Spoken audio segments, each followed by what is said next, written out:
उन्होंने एक भाषण में बोला था कि जो बैकवर्ड समाज को मैं मान सम्मान देना चाहता हूँ।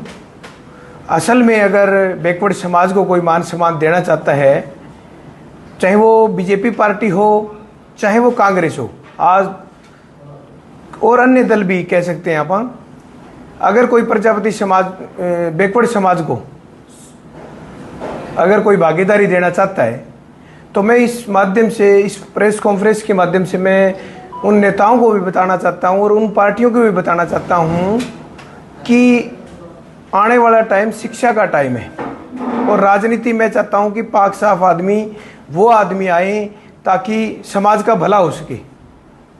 और बैकवर्ड समाज में भी BCA का बहुत बड़ा मुद्दा है, जो पीछे भी आपको लोकसभा चुनाव में भी आपको देखने को मिला कि टिकटों की बार बार मांगे उठ रही थी, परंतु BCA को कोई भी टिकट ना देके बीजेपी पार्टी ने और जो कांग्रेस पार्टी ने BCA को नाराज करवाने का काम किया। अब लगातार जैसे कि मैं देख रहा हूं, अब 20 तारीख को रणवीर गंगवा जी प्रोग्राम करवा रहे हैं प्रजापति समाज का।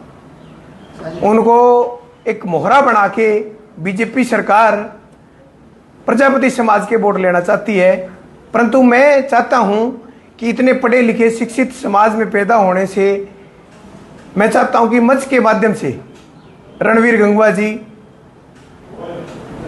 ये बात रखे कि हमारे समाज से, एक प्रजापति समाज से संदीप वर्मा जी हैं जो गांव कुलाना से हैं।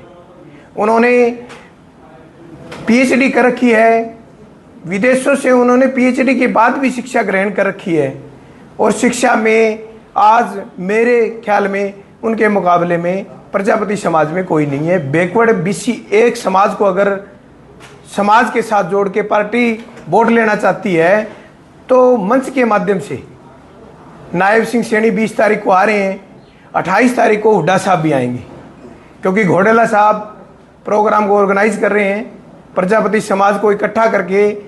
जो वोटों का काम, खेल जो इनका है वो चालू हो चुका है, परंतु मैं चाहता हूं कि बैकवर्ड समाज में अगर BCA की बात करें तो ये जो डॉक्टर साहब संदीप जी हैं वो फिट बैठते हैं। तो कहीं ना कहीं जो पीछे बैकवर्ड BCA के साथ जो नाराजगी जिन पार्टियों की है, अगर वो वास्तव में इनको सत्ता में लाना चाहते हैं, इनको राज में भागीदारी देना चाहते हैं, तो इससे हमारे समाज को तो फायदा मिले ही मिलेगा, परंतु हरियाणा प्रांत को भी बहुत ज़्यादा फायदा मिलेगा, क्योंकि राज्यसभा सांसद की जो सीट है उसमें सारी जगह अपन बजट दे सकते हैं। और बजट देने का अगर शिक्षा के बारे में वो जागरूक होंगे तो शिक्षा के मुहिम पे वो काम करेंगे और हर बच्चे, हर परिवार तक वो शिक्षा के माध्यम से पहुंचेंगे। और शिक्षा के लिए लाइब्रेरी, कॉलेज, यूनिवर्सिटियाँ, जैसे भी इन्होंने विदेशों में भी सर्च के काम किए, जैसे मैं बता देना चाहता हूँ आपको कि ये उनका बायोडाटा है। अगर इस व्यक्ति का अगर कोई बायोडाटा इसके बराबर में भी अगर कोई कैंडिडेट हो ना, तो हम अपने कैंडिडेट को उनके साथ लगाने का काम करेंगे। और किसी भी शिक्षित संस्था के जो भी कोई भी आदमी, कोई भी डॉक्टर, कोई भी PhD किए हुए, अगर इनसे ज़्यादा पढ़ा लिखा कोई आदमी किसी पार्टी में राज्यसभा सांसद के लिए, तो हम उनका भी मान सम्मान करेंगे। परंतु मैं ये चाहता हूँ कि रणवीर गंगवा जी कल 20 तारीख है और मंच के माध्यम से नायब सिंह सैनी से मांग करे और समाज को एक विश्वास दिलवाए कि समाज हितैषी है रणवीर गंगवा जी। और 28 तारीख को घोडेला साहब भी समाज के मंच से जो अपने आ रहे हैं हुड्डा साहब, उनको मांग करें और हुड्डा साहब भी देखते हैं क्या जवाब देते हैं। अगर समाज का भला चाहते हैं, BCA का समाज का भला चाहते हैं, अगर प्रजापति समाज का भला चाहते हैं, तो वो जरूर डॉक्टर साहब के बारे में सोचेंगे। उन्होंने सैकड़ों ऐसी पुस्तकें लिखी है, उन्होंने विदेश से भी उनको अवार्ड घोषित हुए हैं, अनेकों यूनिवर्सिटियों में उनका जाने का काम मिला है। तो मैं ये कहता हूँ कि अगर शिक्षा के माध्यम से दोनों काम कर सकते हैं, वोट बैंक की भी राजनीति कर सकते हैं वो, और एक समाज को एक दिशा दे सकते हैं, तो मैं खासकर मेरे समाज के जो बुद्धिजीवी रणवीर गंगवा जी हैं और रामनिवास घोडेला जी हैं, जो प्रजापति समाज के ठेकेदार हैं, वो अपने ठेकेदारी के सिवा अपने समाज को आगे बढ़ाने के लिए इस व्यक्ति को राज्यसभा सांसद तक बनाने का काम करे। धन्यवाद। जय हिंद। जैसे आपने ठेकेदार की बात की, कितने ठेकेदार है प्रजापति समाज में फिलहाल के दौर में? ठेकेदार अगर मैं मानूंगा कि अगर नायब सिंह सैनी जी अगर रणवीर गंगवा जी की मानते हैं तो मैं पूर्ण रूप से ठेकेदार इनको मानूंगा। अगर ये प्रजापति समाज के इस व्यक्ति को, डॉक्टर साहब को अगर आगे लेके आते हैं तो मैं पूर्ण रूप से ठेकेदार मानूंगा घोडेला साहब को और रणवीर गंगवा जी को भी। अगर ऐसा नहीं करते हैं तो प्रजापति समाज को गुमराह करना छोड़ दे, क्योंकि प्रजापति समाज एक इतना जागरूक समाज हो चुका है कि वो अपनी बुलंदियां अपने आप छू लेगा। इसको किसी की मोहताज होने की जरूरत नहीं है। अगर कोई हमारे पर राजनीति करता है तो इतना हक तो हमारा बनता है कि ये फायदा तो हमें मिले, ताकि हम समाज में आगे बढ़ा सकें, युवाओं को आगे बढ़ा सकें, शिक्षा के दिशा में हम युवाओं को ला सकें। समाज की भलाई की बात आपने करी, तो क्या रणवीर गंगवा जी या उधर से वो जो है घोडेला साहब, क्या समाज की भलाई नहीं कर सकते? क्या वो सफिशिएंट नहीं है भलाई करने में? देखो, भलाई कर सकते हैं या ना कर सकते हैं वो मैं नहीं उस मुद्दे पे जाऊंगा, क्योंकि फिर वो राजनीतिक मुद्दा बन जाएगा।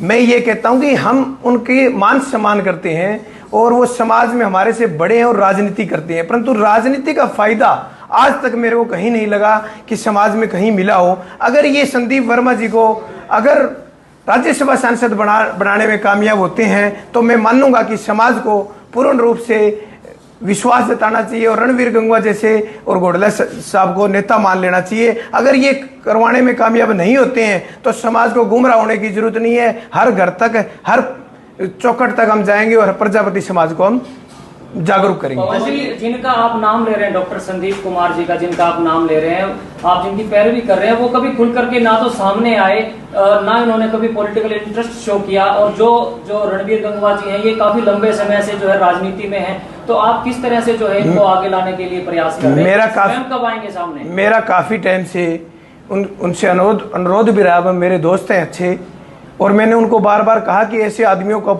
पॉलिटिकल आना जरूरी है, ग्राउंड पे आना उतरना जरूरी है, क्योंकि समाज का भला जब ही हो सकता है जब शिक्षा हो। परंतु उनका कोई इंटरेस्ट नहीं है राजनीति में। परंतु आज हमने ये सोचा कि अगर समाज को गुमराह करने की बजाय अगर समाज में कोई अच्छा आदमी बनता है और उसमें पहल अगर पवन गंगवा को करनी पड़े तो मैं करूंगा, उसमें कोई दिक्कत नहीं है। जैसे सत्ता पक्ष की बात करें या विपक्ष की बात करें, प्रजापति समाज के जो कार्यक्रम करके कहीं ना कहीं अपना राजनीतिक स्टंट दिखा के या अपना राजनीतिक किला भेजने की कोशिश करते हैं, तो क्या आज प्रजापति समाज इतना सक्षम नहीं है कि अपनी कलम से खुद की किस्मत लिख सके? ये कलम की ही बात है, क्योंकि राज्यसभा सांसद एक दोनों पार्टियों का यहाँ पर पता चल जाएगा कि वो राजनीतिक शोषण करना चाहते हैं। या मैंने आपको कहा कि अमित शाह बार बार कह रहे हैं कि बैकवर्ड को मैं बहुत उचित स्थान पे ले जाना चाहता हूं, तो क्या पता उनके मन में हो बैकवर्ड को आगे बढ़ाने की, क्या पता हुड्डा साहब को भी हो। परंतु अगर कहीं ना कहीं इसमें अगर वो अनदेखा करते हैं, इनकी बातों को इग्नोर करते हैं, तो साफ पता चल जाएगा कि ये प्रजापति समाज को बरकलाने की कोशिश कर रहे हैं। समाज इतना बेवकूफ़ नहीं है, समाज अच्छी तरह जान चुका है कि राजनीति हम उसी के लिए करेंगे जो हमारे को कुछ देगा। जैसे गुरुदत्त जयंती की बात कर रहे हैं, गुरुदत्त जयंती की बात करें तो दो कार्यक्रम है यहाँ पर। एक तरफ तो मंडी में होने जा रहा है, एक बताया जा रहा है कि गुरुदत्त ITI में होने जा रहा है, एक सुनने में आ रहा है कि आजाद नगर। तीन कार्यक्रम हो रहे हैं। उसको लेकर क्या मानते हैं कि राजनीतिक स्टंट है या कहीं ना कहीं समाज को बांटने का काम कर रहे हैं इस तरह के कार्यक्रम करके? देखो, पॉलिटिकल पार्टी का तो हमेशा ही उद्देश्य ये रहा है कि फूट डालो राज करो, परंतु हमारा समाज एक इकट्ठा समाज है और वोट के टाइम पे भी आपने देखा होगा कि उचित निर्णय कर लेता है। आज से 10 साल 15 साल पहले कुछ अलग माहौल था और आज पढ़े लिखे होने के कारण कुछ अलग माहौल है। तो राजनीतिक जो स्टंट हमारे साथ खेल रहे हैं उनको तो शायद हम जान पहचान लेंगे। अगर रणवीर गंगवा जी अभी प्रजापति समाज से बैकवर्ड को कुछ संदीप वर्मा जैसे नौजवान युवा शिक्षित और पढ़े लिखे को राज्यसभा सांसद में भेजने का काम करेंगे तो हम सोचेंगे और हम समझे भी गए कि हमें राजनीतिक में होने से, रणवीर गंगवा के होने से हमें फायदा मिला है। विधानसभा चुनाव है तो क्या मानते हैं 90 में से प्रजापति या पिछड़ा वर्ग को कितनी सीटें मिलनी चाहिए? देखो, ये हमारी लड़ाई बार बार चलती रहेगी। समाज जागरूक होना का मतलब यही है कि मांग